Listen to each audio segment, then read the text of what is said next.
வணக்கம். இந்திய நேரப்படி காலை 8:30 மணி செய்திகள். முதலில் தலைப்பு செய்திகளை காணலாம்.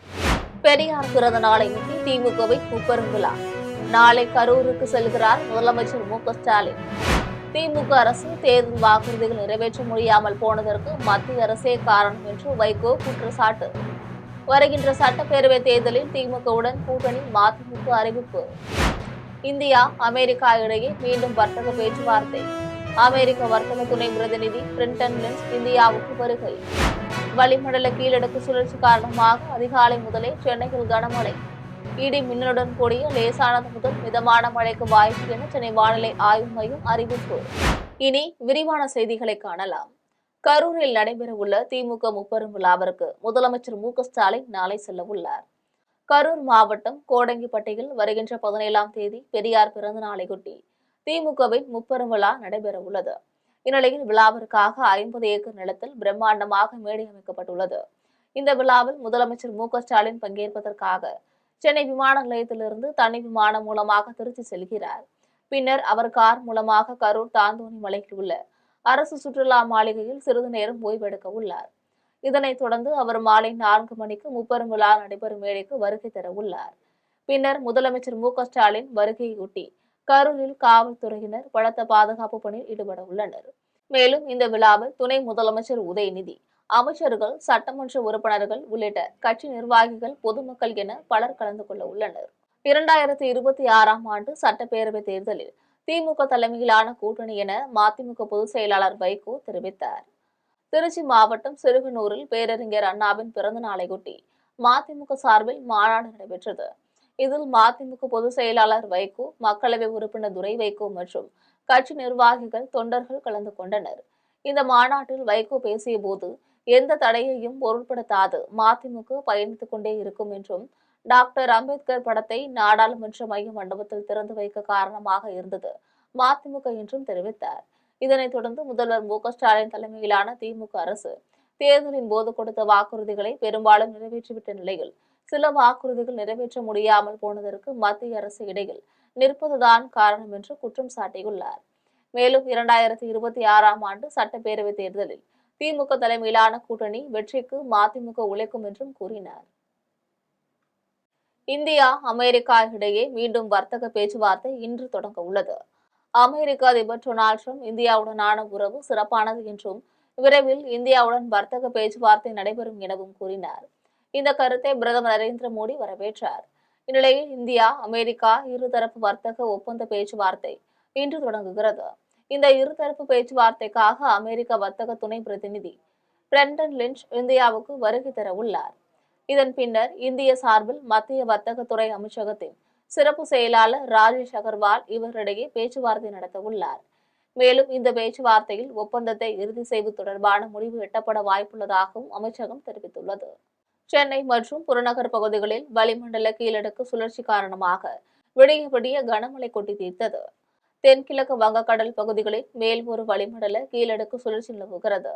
இதன் காரணமாக சென்னையில் அதிகாலையிலிருந்து கனமழை பெய்து வருகிறது. சென்னை சென்ட்ரல், எழும்பூர், வேப்பேரி, தரமணி, கோடம்பாக்கம் உள்ளிட்ட நகர் பகுதிகளிலும் புறநகர் பகுதிகளிலும் அதிகாலை 2 மணிக்கு தொடங்கிய மழை 5 மணி வரை நீடித்தது. இதனையடுத்து தமிழகத்தில் ஒரு சில இடங்களிலும், புதுவை மற்றும் காரைக்கால் பகுதிகளிலும் இடி மின்னலுடன் கூடிய லேசானது முதல் மிதமான மழை பெய்யக்கூடும் என்று சென்னை வானிலை ஆய்வு மையம் தெரிவித்துள்ளது. மதுரையில் தமிழ்நாடு அரசின் அன்பு கரங்கள் திட்டத்தை அமைச்சர் பழனிவேல் தியாகராஜன் துவக்கி வைத்தார். தமிழ்நாடு அரசின் தாய் மாணவர் திட்டத்தின் ஒரு பகுதியாக அன்பு கரங்கள் திட்டத்தை தமிழ்நாடு முதலமைச்சர் தொடங்கி வைத்தார். இதனைத் தொடர்ந்து தகவல் தொழில்நுட்பவியல் மற்றும் டிஜிட்டல் சேவைகள் துறை அமைச்சர் பழனிவேல் தியாகராஜன் மதுரையில் தனியார் பெண்கள் கல்லூரி கூட்டரங்கத்தில் நடைபெற்ற அரசு விழாவில் அன்பு கரங்கள் திட்டத்தை துவங்கி வைத்தார். மதுரையில் அன்பு கரங்கள் திட்டத்தில் தேர்ந்தெடுக்கப்பட்ட 347 குழந்தைகளில் தற்பொழுது முதற்கட்டமாக 1 முதல் 9ஆம் வகுப்பு வரை பயின்று வருகின்ற 112 குழந்தைகளுக்கு அன்பு கரங்கள் அடையாள அட்டையை வழங்கினார். இந்நிகழ்ச்சியில் பேசிய அமைச்சர் பழனிவேல் தியாகராஜன், யார் விளிம்பு நிலையில் உள்ளனர், பெற்றோரை இழந்த குழந்தைகள் யார், பொருளாதாரத்தில் பின்தங்கியவர்கள் யார், மாற்றுத்திறனாளிகள் யார் என்ற விவரங்கள் அரசிடம் இருக்க வேண்டும் என்றுள்ளார். மேலும் தகவல்களின் அடிப்படையில் தான் திட்டங்கள் வகுக்கப்பட வேண்டும் என்றும், திட்டங்களுக்கு உரிய நிதி ஒதுக்கப்பட்டு முறையாக செயல்படுத்தப்படுகிறதா என்று ஆய்வு செய்யப்பட வேண்டும் என்றுள்ளார். அதனைத் தொடர்ந்து பேசிய அவர், மக்களின் ஆதரவினால் முதலமைச்சர் மு.க.ஸ்டாலின் ஆட்சி பொறுப்பேற்ற பின்னர் இந்த கொள்கைகளை அடிப்படையாக கொண்டு தமிழ்நாடு அரசு நடைபெற்று வருகிறது என்றார். இந்நிகழ்ச்சியில் மதுரை மாவட்ட ஆட்சித்தலைவர் பிரவீன்குமார், மாநகராட்சி மேயர் இந்திராணி பொன்வசன், மாவட்ட முதன்மை கல்வி அலுவலர் ரேணுகா உள்ளிட்ட அரசு அலுவலர்கள் பலர் கலந்து கொண்டனர். பாஜகவோடு மறைமுகமாகவோ நேரடியாகவோ உறவு வைக்க வேண்டிய அவசியம் திமுகவுக்கு கிடையாது என்று அமைச்சர் ரகுபதி தெரிவித்துள்ளார். புதுக்கோட்டையில் மாலையீடு அருகே உள்ள தனியார் திருமண மண்டபத்தில் திமுகவின் மாவட்ட செயற்குழு கூட்டம் நடைபெற்றது. அப்போது செய்தியாளர்களை சந்தித்த அமைச்சர், பாஜகவோடு மறைமுகமாகவோ நேரடியாகவோ உறவு வைக்க வேண்டிய அவசியமும் தேவையும் திமுகவுக்கு கிடையாது என்றும், எங்கள் மீது மக்கள் நம்பிக்கை வைத்திருக்கிறார்கள் என்றும் தெரிவித்தார். கூட்டம் கூடுவதால் மட்டும் தாவேக வெற்றி பெற்றுவிட முடியாது என்றும், திமுக அசைக்க முடியாத சக்தியாக இருப்பதால் தான் எதிர்க்கட்சிகள் தாக்குகின்றன என்றும் குறிப்பிட்டார். இந்த கூட்டத்தில் இயற்கை வளங்கள் துறை அமைச்சர் ரகுபதி, பிற்படுத்தப்பட்டோர் நலத்துறை அமைச்சர் மையநாதன், திமுக வடக்கு மாவட்ட செயலாளர் செல்லப்பாண்டியன் உள்ளிட்ட பலரும் கலந்து கொண்டனர். பின்னடைவே கிடையாது. எங்களுக்கு இன்னும் சேர்ப்போனா அதிகமான அளவு சப்போர்ட் தான். எல்லா கணைகளும் எங்களை நோக்கி பாய்கின்ற பொழுது மக்கள் திராவிட முன்னேற்ற கழகம் அசைக்க முடியாத சக்தியாக இருக்கிறது. எனவேதான் எதிர்க்கட்சிகள் எல்லாம் இவர்கள் மீது பாய்கிறார்கள், பொய் குற்றச்சாட்டுகளை கூறுகிறார்கள் என்பதை மக்கள் நிச்சயமாக நம்புவார்கள். ஒன்றிய பிரதமர் மோடின்னு சொன்னாங்க, இப்ப இந்திய பிரதமர் மோடியை தமிழ்நாடு முதலமைச்சர் சொல்றாரு. இதுதான் மறைமுகமா பாஜகவோட கூட்டணி வச்சிருக்கேன்னு சொல்றாங்க, மறைமுகமா உறவு வச்சிருக்காங்கிறத அவரு. பாஜகவோடு மறைமுகமாகவோ நேரடியாகவோ உறவு வைக்க வேண்டிய அவசியம் எங்களுக்கு கிடையாது, தேவையும் கிடையாது. நாங்கள் எங்கள் சொந்த காலிலே நிற்க முடியும் என்பதை நிரூபித்துக் கொண்டிருக்கின்றோம். பாஜக தயவு திராவிட முன்னேற்ற கழகத்துக்கு தேவையில்லை. திமுக அரசு கொள்கை வழி நின்று நாட்டு மக்களுக்கு பணியாற்றிக் கொண்டிருப்பதாக பொள்ளாச்சியில் நடைபெற்ற விழாவில் முன்னாள் அமைச்சர் கண்ணப்பன் தெரிவித்துள்ளார். பொள்ளாச்சி பெரிய பள்ளிவாசல் அருகே திமுக நகர பொறுப்பாளர் அமுதபாரதி தலைமையில் அறிஞர் அண்ணா பிறந்தநாள் விழா கொண்டாடப்பட்டது. அண்ணாவின் உருவப்படத்திற்கு மலர் தூவி மரியாதை செலுத்திய பின்னர் செய்தியாளர்களை சந்தித்த முன்னாள் அமைச்சர் கண்ணப்பன், கொள்கை வழி நின்று நாட்டு மக்களுக்கு பணியாற்றிக் கொண்டிருப்பதாக தெரிவித்தார். மேலும் மக்களுடன் களத்தில் நிற்கிறோம், எதிரியை காணவில்லை என்றும், கொள்கையை லட்சியமாக வைத்து திட்டங்களை செயல்படுத்திக் கொண்டிருப்பதால் 2026 சட்டமன்ற தேர்தலில் திமுக நிச்சய மகத்தான வெற்றி பெறும் என்றும் குறிப்பிட்டுள்ளார். இந்நிகழ்ச்சியில் மாநில விவசாய அணி துணைத் தலைவர் தமிழ்மணி, கழக சட்ட திருத்த குழு உறுப்பினர் தென்றல் செல்வராஜ் உட்பட பலர் கலந்து கொண்டனர். எதிரியை காணவில்லை என்ற நிலைமையில் மகத்தான வெற்றி பெறும். புதுசா வந்திருக்காங்கல்ல விஜய், இது மாதிரி அதனால எந்த பாதிப்பும் இல்லை. ஏனென்றால் நாம் கொள்கை வெளி நின்று நாட்டு மக்களுக்காக பணியாற்றி கொண்டிருக்கிறோம். கொள்கையை லட்சியமாக வைத்து நாம் நம்முடைய திட்டங்களை செயல்படுத்தி கொண்டிருக்கிறோம். அதனாலே மற்றவர்களை பற்றி நாம் கவலைப்பட வேண்டிய அவசியம் இல்லை. விழுப்புரத்தில் பேரறிஞர் அண்ணாவின் 117வது பிறந்த நாளை முன்னிட்டு திமுக எம்எல்ஏ லட்சுமணன் அண்ணா சிலைக்கு மாலை அணிவித்து மரியாதை செலுத்தினார். பேரறிஞர் அண்ணாவின் 117வது பிறந்த நாளை முன்னிட்டு தமிழகம் முழுவதும் அரசியல் கட்சியினர் அண்ணா சிலைக்கு மாலை அணிவித்து மரியாதை செலுத்தி வருகின்றனர். இந்நிலையில் விழுப்புரத்தில் திமுக மத்திய மாவட்டம் சார்பில் கலைஞர் அறிவாலயத்தில் உள்ள அறிஞர் அண்ணா சிலைக்கு திமுக மத்திய மாவட்ட செயலாளரும் விழுப்புரம் சட்டமன்ற உறுப்பினருமான லட்சுமணன் மாலை அணிவித்து மரியாதை செலுத்தி தொண்டர்களுக்கு இனிப்புகளை வழங்கி கொண்டாடினர். இதனைத் தொடர்ந்து விழுப்புரம் நகர பகுதியான வடுதிரெட்டியில் உறுப்பினர்களாக திமுகவில் இணைந்து தொண்டர்களுடன் சேர்ந்து தமிழ்நாட்டை தலைகுனிய விடமாட்டோம் என விழுப்புரம் சட்டமன்ற உறுப்பினர் லட்சுமணன் உறுதிமொழி ஏற்றார். கரூரில் அறிஞர் அண்ணா பிறந்த நாளை முன்னிட்டு அதிமுகவினர் இனிப்புகள் வழங்கி கொண்டாடினர். தமிழகத்தின் முன்னாள் முதல்வர் அறிஞர் அண்ணாவின் 117வது பிறந்த நாளை முன்னிட்டு தமிழகம் முழுவதும் உள்ள அதிமுகவினர் கொண்டாடி வருகின்றனர். இதன் தொடர்ச்சியாக கரூர் லைட் ஹவுஸ் கார்னரில் அமைக்கப்பட்டுள்ள தமிழக முன்னாள் முதல்வர்களான அறிஞர் அண்ணா, எம்ஜிஆர், ஜெயலலிதா ஆகியோரின் உருவ சிலைகளுக்கு கரூர் மாவட்ட அதிமுக செயலாளர் எம்.ஆர். விஜயபாஸ்கர் தலைமையில் மலர் மாலை அணிவித்து புகழ் வணக்கம் செலுத்தினர். மேலும் மாவட்ட அவைத்தலைவர் திருவிக்கா நகர செயலாளர் நெடுஞ்செழியன், மாவட்ட எம்ஜிஆர் இளைஞரணி செயலாளர் முத்துக்குமார் உள்ளிட்ட மாவட்ட அளவிலான கட்சி நிர்வாகிகள் கலந்து கொண்டு பிறந்தநாள் விழாவினை கொண்டாடினர். பேரறிஞர் அண்ணா பிறந்த நாளை முன்னிட்டு வேலூர் மாவட்ட ஆட்சியர் அண்ணாவின் சிலைக்கு மாலை அணிவித்து மரியாதை செலுத்தினார். வேலூரில் மாவட்ட ஆட்சியர் அலுவலக வளாகத்தில் உள்ள முன்னாள் முதல்வர் பேரறிஞர் அண்ணாவின் பிறந்த நாளை முன்னிட்டு மாவட்ட ஆட்சியர் சுப்புலட்சுமி அண்ணாவின் சிலைக்கு மாலை அணிவித்து இனிப்புகளை வழங்கினார். இவ்விழாவில் மாவட்ட வருவாய் அலுவலர் மாலதி மற்றும் அரசு ஊழியர்கள் பங்கேற்று அண்ணாவின் சிலைக்கு மலர் தூவி மரியாதை செலுத்தினர். அம்மா மக்கள் முன்னேற்ற கழகம் சார்பாக அறிஞர் அண்ணா பிறந்த நாளை முன்னிட்டு அவரது சிலைக்கு மாலை அணிவித்து மரியாதை செய்தனர். தேனி மாவட்டத்தில் மறைந்த முன்னாள் முதல்வர் அறிஞர் அண்ணாவின் 117ஆம் ஆண்டு பிறந்த நாளை முன்னிட்டு அவரது சிலைக்கு அம்மா மக்கள் முன்னேற்ற கழகம் சார்பாக மாவட்ட செயலாளர் காசிமாயின் தலைமையில் நிர்வாகிகள் மாலை அணிவித்து மரியாதை செய்தனர். அப்பகுதியில் உள்ள பொதுமக்களுக்கு இனிப்புகள் வழங்கி கொண்டாடினர். மேலும் இந்நிகழ்ச்சியில் ஒன்றிய செயலாளர் ஓ ராமசாமி, ஒன்றிய செயலாளர் குள்ளப்புறம் கணேசன், பெரியகுளம் நகர செயலாளர் KS குபேந்திரன், பெரியகுளம் நகர செயலாளர் பாலா மற்றும் நிர்வாகிகள் கலந்து கொண்டு அண்ணாவின் சிலைக்கு மாலை அணிவித்து மரியாதை செய்தனர். அம்மா மக்கள் முன்னேற்ற கழக கூட்டணி அமைக்கும் கட்சிதான் ஆட்சி அமைக்கும் என்று தஞ்சையில் நடைபெற்ற அண்ணா பிறந்தநாள் விழாவில் டிடிவி தினகரன் தெரிவித்தார். முன்னாள் முதலமைச்சர் பேரறிஞர் அண்ணாவின் 117வது பிறந்த நாளை முன்னிட்டு தஞ்சை பழைய பேருந்து நிலையம் அருகில் உள்ள அண்ணாவின் சிலைக்கு அம்மா மக்கள் முன்னேற்ற கழக பொதுச் செயலாளர் டிடிவி தினகரன் மாலை அணிவித்து மரியாதை செய்தார். அதன் பின்னர் செய்தியாளர்களை சந்தித்து பேசிய போது 75 ஆண்டுகால கட்சிக்கு இணையாக அம்மா மக்கள் முன்னேற்ற கழகம் வருகின்ற தேர்தலில் நிச்சயமாக முத்திரை பதிக்கும் என்றும், அம்மா மக்கள் முன்னேற்ற கழகம் கூட்டணி அமைக்கும் கட்சிதான் ஆட்சி அமைக்கும் என்றும், இதை நான் ஆணவத்தோடு சொல்லவில்லை, வருகின்ற மே மாதம் இதற்கான அர்த்தம் உங்களுக்கு புரியும் என்றும், எடப்பாடி பழனிசாமியை முதலமைச்சர் வேட்பாளராக அறிவிக்கும் பட்சத்தில் அதை அம்மா மக்கள் முன்னேற்ற கழகம் ஏற்றுக்கொள்ள வாய்ப்பே இல்லை என்றும் டிடிவி தினகரன் தெரிவித்தார். எல்லா கட்சியும் அவங்களுடைய கட்சி வாக்கு அதிகரிக்குன்னு தான் பேசுவாங்க, சொல்லுவாங்க. அது அது அவங்களுடைய இயல்பு. அதை பற்றி நம்ம என்ன சொல்றோம்? இப்போ நான் சொல்லலையா, அம்மா மக்கள் முன்னேற்ற கழகம் உறுதியாக வெற்றி முத்திரை பதிக்கும், நாங்கள் இடம்பெறுகின்ற கூட்டணி தான் ஆட்சி அமைக்கும் சொல்றேனே. அதோடைய அர்த்தத்தை நீங்க மே மாதம் புரிஞ்சுக்குவீங்க. அதுக்கான தலைமை யார் இருப்பாங்க சார்? நாங்கள் பதவி ஏற்கிற, நாங்கள் அங்க வைக்கிற கூட்டணி வெற்றி கூட்டணியாக அமையும். அதிமுக அழைப்பு கொடுத்தால் நீங்க சேர்ந்துருக்கீங்களா? சொல்கிறேன், முதலமைச்சராக பழனிசாமி வேட்பாளராக இருக்கிற பட்சத்தில் அம்மா மக்கள் முன்னேற்ற கழகம் அதை ஏற்றுக்கொள்ள வாய்ப்பே இல்லை என்பதுதான் உண்மை. சார், விஜய் வருகையால திமுக ஆட்சிக்கு மாற்றம் ஏற்படும் நினைக்கிறீங்களா? சார், நான் அரசியல் ஆர்வம் சொல்ற அளவுக்குலாம் பெரிய அரசியல் ஞானிலாம் கிடையாது. நீங்கள் தான் ஊடகத்தை சேர்ந்தவர்கள், அரசியல் வல்லுநர்கள் தான் அதை பத்தி எல்லாம் சொல்லணும். ஒன்றை மாத்திரம் நான் சொல்றேன், எனது அனுபவத்துல எங்கள் இயக்கத்தின் மீது உள்ள நம்பிக்கையிலும் தமிழ்நாட்டு மக்கள் மீது உள்ள நம்பிக்கையிலும் 75 வயது வருட கட்சிக்கும் 50 வருட கட்சிக்கு இணையாக கட்டமைப்புள்ள இயக்கமாக அம்மா மக்கள் முன்னேற்ற கழகம் உருவாகிவிட்டது. உறுதியாக இந்த தேர்தலிலே நாங்கள் அங்கம் வகிக்கிற கூட்டணி ஆட்சி அமைக்கும் என்பதை மாத்திரம் இந்த நேரத்தில் சூசகமாக உங்களுக்கு சொல்லிக் கொடுக்கிறேன். அவ்வளவுதான். தேர்தல் ஆணையம் பாமகவின் தலைவராக அன்புமணி ராமதாஸை அங்கீகாரம் செய்து அறிவிப்பு வெளியிட்டது. கடந்த ஆகஸ்ட் 8ஆம் தேதி மாமல்லபுரத்தில் நடந்த பாமக பொதுக்குழு கூட்டத்தில் அன்புமணி ராமதாஸ் மீண்டும் கட்சியின் தலைவராக தேர்வு செய்து தீர்மானங்கள் நிறைவேற்றப்பட்டது.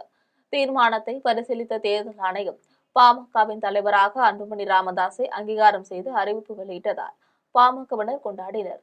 இதனைத் தொடர்ந்து கரூரில் பாமக மேற்கு மாவட்ட செயலாளர் சுரேஷ் தலைமையில் பட்டாசுகள் வெடித்து இனிப்புகள் வழங்கி அன்புமணி ராமதாஸை வாழ்த்தி கோஷங்களை எழுப்பினர்.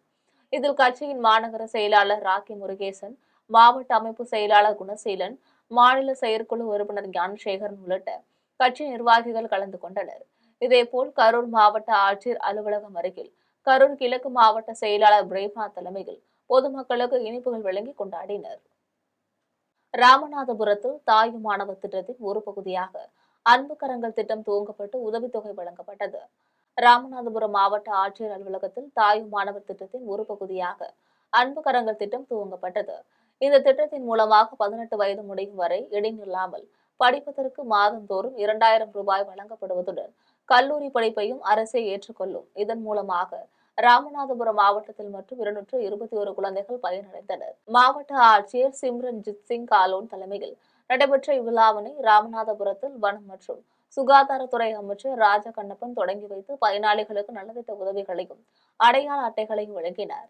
தமிழக முதல்வர் பொது நிவாரண நிதியிலிருந்து 5 பயனாளிகளுக்கு 1 லட்சம் ரூபாய் வழங்கினார். அன்பு கரங்கள் திட்டத்தின் மூலமாக வேலூர் மாவட்டத்தில் 177 ஆதரவற்ற குழந்தைகள் பயனடைகின்றனர் என்று சத்துவாச்சாரையில் நடைபெற்ற நிகழ்ச்சியில் மாவட்ட ஆட்சியர் சுப்புலட்சுமி தெரிவித்தார். வேலூர் மாவட்டம் வேலூர் சத்துவாச்சாரையில் சமூக நலன் மற்றும் மகளிர் உரிமைத்துறை சார்பில் அன்பு கரங்கள் திட்டத்தை சென்னையில் முதலமைச்சர் மு.க. ஸ்டாலின் துவங்கி வைத்தார். இதனையடுத்து சத்துவாச்சேரியில் மாவட்ட ஆட்சியர் சுப்புலட்சுமி தலைமையில் அன்பு கரங்கள் திட்டம் குறித்த நிகழ்ச்சி நடைபெற்றது. இந்நிகழ்ச்சியில் அன்பு கரங்கள் பயனாளிகள் பள்ளி குழந்தைகளுக்கு அடையாள அட்டைகள் மற்றும் பள்ளி புத்தக பைகளை மாவட்ட ஆட்சியர் சுப்புலட்சுமி வழங்கினார். இந்நிகழ்ச்சியில் வேலூர் சட்டமன்ற உறுப்பினர் கார்த்திகேயன், மேயர் சுஜாதா மற்றும் அரசு அதிகாரிகள் கலந்து கொண்டனர். நிகழ்ச்சியில் மாவட்ட ஆட்சியர் சுப்புலட்சுமி பேசினார். அப்போது தாய் தந்தை இருவரையும் இழந்த குழந்தைகளுக்கும் ஒருவரை இழந்த குழந்தைகளுக்கும் அன்பு கரங்கள் திட்டத்தினை முதலமைச்சர் மு.க.ஸ்டாலின் துவங்கி வைத்தார் என்றும், இதன் மூலம் குழந்தைகளின் வங்கிக் கணக்கில் மாதந்தோறும் ரூபாய் 2000 அரசு செலுத்துகிறது என்றும், இது அவர்களுக்கு கல்விக்கு உறுதுணையாக இருக்கும் என்றும், வேலூர் மாவட்டத்தில் 177 குழந்தைகள் அன்பு கரங்கள் திட்டத்தில் மூலமாக பயனடைகின்றனர் என்றும் மாவட்ட ஆட்சியர் சுப்புலட்சுமி தெரிவித்துள்ளார். புதுச்சேரியில் பாரதிய ஜனதா கட்சியின் சார்பாக மாநில சிந்தனை அமர்வு கூட்டம் நடைபெற்றது. புதுச்சேரியில் மாநில தலைவர் ராமலிங்கம் தலைமையில் பாஜக மாநில சிந்தனை அமர்வு கூட்டம் இங்குள்ள தனியார் விடுதியில் நடைபெற்றது. கூட்டத்தில் 2026 சட்டமன்ற தேர்தலில் செயல்படுவது, தேசிய ஜனநாயக கூட்டணியை வலுப்படுத்துவது, பிரதமரின் மன் கி பாத் நிகழ்ச்சியை அனைத்து கிளைகளிலும் நடத்துவது ஆகியவை குறித்து நிர்வாகிகள் மத்தியில் ஆலோசிக்கப்பட்டது. கூட்டத்தில் சிறப்பு அழைப்பாளராக தேசிய அமைப்பு பொதுச் செயலாளர் BL சந்தோஷ், மாநில பொறுப்பாளர் நிர்மல்குமார், மத்திய அமைச்சர்கள், மாநில அமைச்சர்கள், மாநில பொருளாளர், மாநில துறை தலைவர்கள், மாநில அணித் தலைவர்கள், கட்சி நிர்வாகிகள், உறுப்பினர்கள் மற்றும் ஏராளமானோர் கலந்து கொண்டனர். திமுக முப்பெரும் விழாவையொட்டி பொள்ளாச்சியில் செயலாளர் யுவராஜ் தலைமையில் கிரிக்கெட் போட்டி நடைபெற்றது. திமுகவின் முப்பெரும் விழாவையொட்டி பொள்ளாச்சி அடுத்த ஆனைமலையில் ஒன்றிய அளவிலான கிரிக்கெட் போட்டி நடைபெற்றது. செயலாளர் யுவராஜ் தலைமையில் கம்பாலம்பட்டி மைதானத்தில் நடைபெற்ற இந்த போட்டியில் 8 அணிகளை சேர்ந்த வீரர்கள் பங்கு பெற்றனர். இறுதிப் போட்டியில் மஞ்சநாயக்கனூரை சேர்ந்த CR7 அணியும் கம்பாலப்பட்டியை சேர்ந்த எக்ஸ்ட்ரீம் வாரியர்ஸ் அணியும் மோதியது. இதில் CR7 அணி 54 ரன்கள் எடுத்து வெற்றி பெற்றது. முதல் பரிசு பெற்ற அணிக்கு 35,000 ரூபாயும், இரண்டாம் பரிசு பெற்ற அணிக்கு 25,000 ரூபாயும், மூன்றாம் பரிசு பெற்ற அணிக்கு 15,000 ரூபாயும் வழங்கப்பட்டது. போட்டியில் கலந்து கொண்டு விளையாடிய அணிகளுக்கு ஊக்கத்தொகையும் வழங்கப்பட்டது. முதல் பரிசாக ரூபாய் 35,000, இரண்டாம் பரிசாக ரூபாய் 25,000, மூன்றாம் பரிசாக ரூபாய் 15,000, நான்காம் பரிசாக 10,000 ரூபாயும் மற்றும் வெற்றி பெறாத அனைத்து அணியர்களுக்கும் இங்கு சிறப்பாக கோப்பைகள் வழங்கப்பட்டன. இந்த வகையிலே மாண்புமிகு தமிழகத்தினுடைய அமைச்சர் அவர்களுடைய ஆசியோடு முப்பெரும் விழா நடைபெறுவதையொட்டி ஆனமலை கிழக்கு ஒன்றியத்தில் மிக சிறப்பாக விளையாடி இங்கே வெற்றி பெற்றவர்களுக்கு அனைவருக்கும் பரிசுகள் கிழக்கு ஒன்றியத்தின் சார்பாக வழங்கப்பட்டன. இங்கு ஏராளமான பார்வையாளர்களும் மற்றும் இளைஞர்களும் கலந்து கொண்டனர். அது ஆனமலை கிழக்கு ஒன்றியத்தின் சார்பாக அவர்களுக்கு மனமார்ந்த நன்றியை தெரிவித்துக் கொள்கிறோம். நன்றி, வணக்கம். திருப்பூரில் பெரும்பாலான தொழில் நிறுவன உரிமையாளர்கள் வங்கிகளில் கடன் பெற்று தொழில் செய்து வரும் நிலையில் வங்கிகள் தொழில்துறையினருக்கு நெருக்கடி கொடுக்கக்கூடாது என்று திருப்பூரில் நடைபெற்ற கூட்டத்தில் மனிதநேய ஜனநாயக கட்சியின் தலைவர் தமிமுன் அன்சாரி தெரிவித்தார். திருப்பூர் சாமுண்டிபுரம் பகுதியில் மிலாது நபிகள் விழா மற்றும் சமூக நல்லிணக்க பொதுக்கூட்டம் நடைபெற்றது. இக்கூட்டத்தில் மனிதநேய ஜனநாயக கட்சியின் தலைவர் தமிமுன் அன்சாரி கலந்து கொண்டு சிறப்புரையாற்றினார். கூட்டத்தில் 100க்கும் மேற்பட்ட பொதுமக்கள் கலந்து கொண்டனர். தமிமுன் அன்சாரி செய்தியாளர்களை சந்தித்து பேசினார். அப்போது அமெரிக்க அரசின் வரி விதிப்பு காரணமாக திருப்பூரில் உள்ள பின்னலாடை நிறுவனங்கள், அதன் உரிமையாளர்கள், தொழிலாளர்கள் பெரிதும் பாதிக்கப்பட்டுள்ளனர் என்றும், ரூபாய் 2,000 கோடி மதிப்பீட்டில் பின்னலாடைகள் தேக்கமடைந்துள்ளன என்றும் தெரிவித்தார். மேலும் பெரும்பாலான தொழில் நிறுவன உரிமையாளர்கள் வங்கிகளில் கடன் பெற்று தொழில் செய்து வரும் நிலையில் வங்கிகள் தொழில்துறையினருக்கு நெருக்கடி கொடுக்கக்கூடாது என்றும், வங்கிகளுக்கு உரிய அறிவுரைகளை வழங்கி அரசு வழங்க வேண்டும் என்றும், அதேபோல் ஏற்றுமதி தொழிலுக்கு அரசு வழங்குகின்ற 2% ஊக்கத்தொகைகளை தற்போதையுள்ள சூழ்நிலையை கருத்தில் கொண்டு 10% வழங்குவதற்கு அரசு நடவடிக்கை எடுக்க வேண்டும் என்றும் தமிமுன் அன்சாரி தெரிவித்தார். உள்ளிட்ட பல்வேறு சமூகங்களை சார்ந்த தலைவர்களும் ஒன்று சேர்ந்து பங்கேற்ற மீலாது சமூக நல்லிணக்க பொதுக்கூட்டம் இன்றைய தினம் நடைபெற்றது. இதுல எல்லா தலைவர்களும் ஒருங்கிணைந்து கைகளை உயர்த்தி இணைத்து இந்த மண்ணிலே சமூக நல்லிணக்கம் தழைத்தோங்க வேண்டும் என்ற உறுதியை நாங்கள் எடுத்துக்கொண்டோம். திருப்பூரில் அமைதியும் ஒற்றுமையும் வலிமைப்படுத்தப்பட வேண்டும் என்றும், இதற்கான அனைத்து நிகழ்வுகளும் தொடர்ச்சியாக முன்னெடுக்கப்பட வேண்டும் என்றும் இந்த கூட்டத்தின் வழியாக நாங்கள் முடிவு செய்திருக்கின்றோம். அமெரிக்க அதிபர் ட்ரம்ப் அவர்கள் நமது இந்திய நாட்டின் மீது விதித்த 50% வரியின் காரணமாக திருப்பூர் அதிகமாக பாதிக்கப்பட்டிருக்கிறது. ஏற்கனவே 13% வரி இருந்தது. மொத்தம் 63% வரியை சுமக்க வேண்டிய நிலைக்கு நம்முடைய நாடு தள்ளப்பட்டிருக்கிறது. தமிழக வெற்றிக் கழக தலைவர் விஜய் எட்ட இருக்கும் இலக்கை அடைய அவரது புகழ் ஒன்று மட்டுமே போதாது என்று கடலூர் திருப்பாதிரி புலியூரில் நடிகரும் இயக்குநருமான கௌதமன் தெரிவித்துள்ளார். VK புரொடக்ஷன் குழுமம் தயாரித்துள்ள படையாண்ட மாவீரர் திரைப்படத்திற்கு திரைக்கதை எழுதி இயக்கி நாயகனாக கௌதமன் நடித்துள்ளார். மேலும் கனவே களையாதே, மகிழ்ச்சி ஆகிய படங்களிலும் நடித்துள்ளார். உண்மை சம்பவத்தை அடிப்படையாக கொண்டு எடுக்கப்பட்டுள்ள படையாண்ட மாவீரர் திரைப்படத்திற்கு ஜி பிரகாஷ் இசையமைத்துள்ளார். இத்திரைப்படம் 19ஆம் தேதி வெளியாக உள்ள நிலையில் திருப்பாதிரி புலியூர் தனியார் திருமண மண்டபத்தில் பாடல்கள் மற்றும் ட்ரெய்லர் வெளியிடும் நிகழ்ச்சி நடைபெற்றது. இந்நிகழ்ச்சியில் பங்கேற்ற பின்னர் நடிகர் கௌதமன் செய்தியாளர்களை சந்தித்து பேசினார். அப்போது ஒரு திரைப்படத்தில் பெரும் சமூகத்தை தவறாக சித்தரிப்பதை எதிர்த்து உண்மை நிலையை சொல்லவே படையாண்ட மாவீரர் திரைப்படம் எடுக்கப்பட்டதாக தெரிவித்தார். இல்ல என்ன கேள்விலாம் கேட்கலாம்னு சொல்லிட்டு கேட்கிற கேள்வி இந்த அவ்வளவு முக்கியத்துவம் வாய்ந்த கேள்வி இருக்கு. இல்ல அதை கேளுங்க. சரி, இருந்தாலும் நீங்க கேட்கிற கேள்விக்கு பதில் சொல்ல வேண்டியது இந்த இடத்துல அது என்னுடைய கடமையா தான் நான் பார்க்கிறேன். அதாவது சகோதரர் விஜய் அவர்கள் அரசியல் உருவெடுத்து வந்தது தன்னுடைய திரை வாழ்க்கையே தள்ளி வச்சுட்டு இனி எனக்கு அரசியல் வாழ்க்கை தான் அப்படின்னு இந்த மக்களுக்காக நான் உறுதியாக நிற்பேன்னு வந்ததுக்கு என்னுடைய வாழ்த்துக்களை என்னுடைய தமிழ் பேரரசு கட்சியின் சார்பாக நான் தெரிவிச்சுக்கிறேன். ஒரு தமிழ் திரையிலிருந்து எண்ணற்ற கலைஞர்கள் அரசியலுக்கு வந்திருக்கிறாங்க. அத்தனை பேரும் வெற்றி பெற்றார்களா அப்படின்னா அது கேள்விக்குறி. வெற்றி பெறாமலும் இங்கே போனதில்லை. ஆனால் வெற்றி பெறுவதற்கு வெறும் புகழ் மட்டுமே போதும், தன்னுடைய ரசிகர்கள் பட்டாளம் மட்டுமே ஆட்சி கட்டில்ல தன்னை அமர வைத்து விடும்னு யார் நம்பினாலும் அது மிகப்பெரிய பின்னடைவை ஏற்படுத்திடும். தாய்லாந்து பாங்காக்கில் இருந்து சென்னை விமான நிலையத்திற்கு 3 கோடி ரூபாய் மதிப்பிலான கஞ்சா பொருட்களை கடத்தி வந்த இருவரை சுங்கத்துறை அதிகாரிகள் கைது செய்தனர். தாய்லாந்து பாங்காக்கில் இருந்து இலங்கை கொழும்பு வழியாக சென்னை விமான நிலையத்திற்கு வந்த பயணிகள் விமானத்தில் சென்னை விமான நிலைய சுங்கத்துறை நுண்ணறிவு அதிகாரிகள் சோதனையிட்டனர்.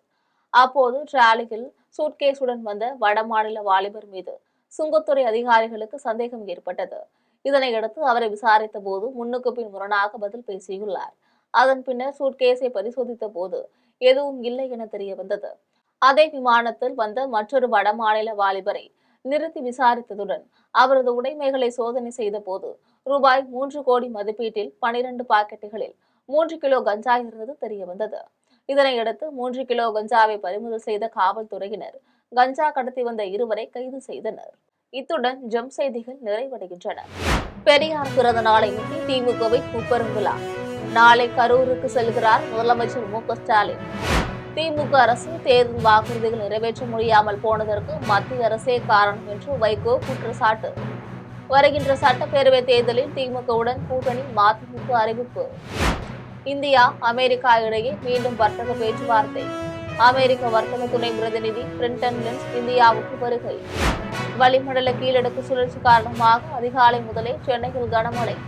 இடி மின்னலுடன் கூடிய லேசானது முதல் மிதமான மழைக்கு வாய்ப்பு என சென்னை வானிலை ஆய்வு மையம் அறிவிப்பு. மீண்டும் ஜெம் செய்திகள் மதியம் 1:30 மணிக்கு. உடனுக்குடன் செய்திகளை காண GemLive.tv என்ற இணையதளத்தில் இணைந்திருங்கள். நன்றி, வணக்கம்.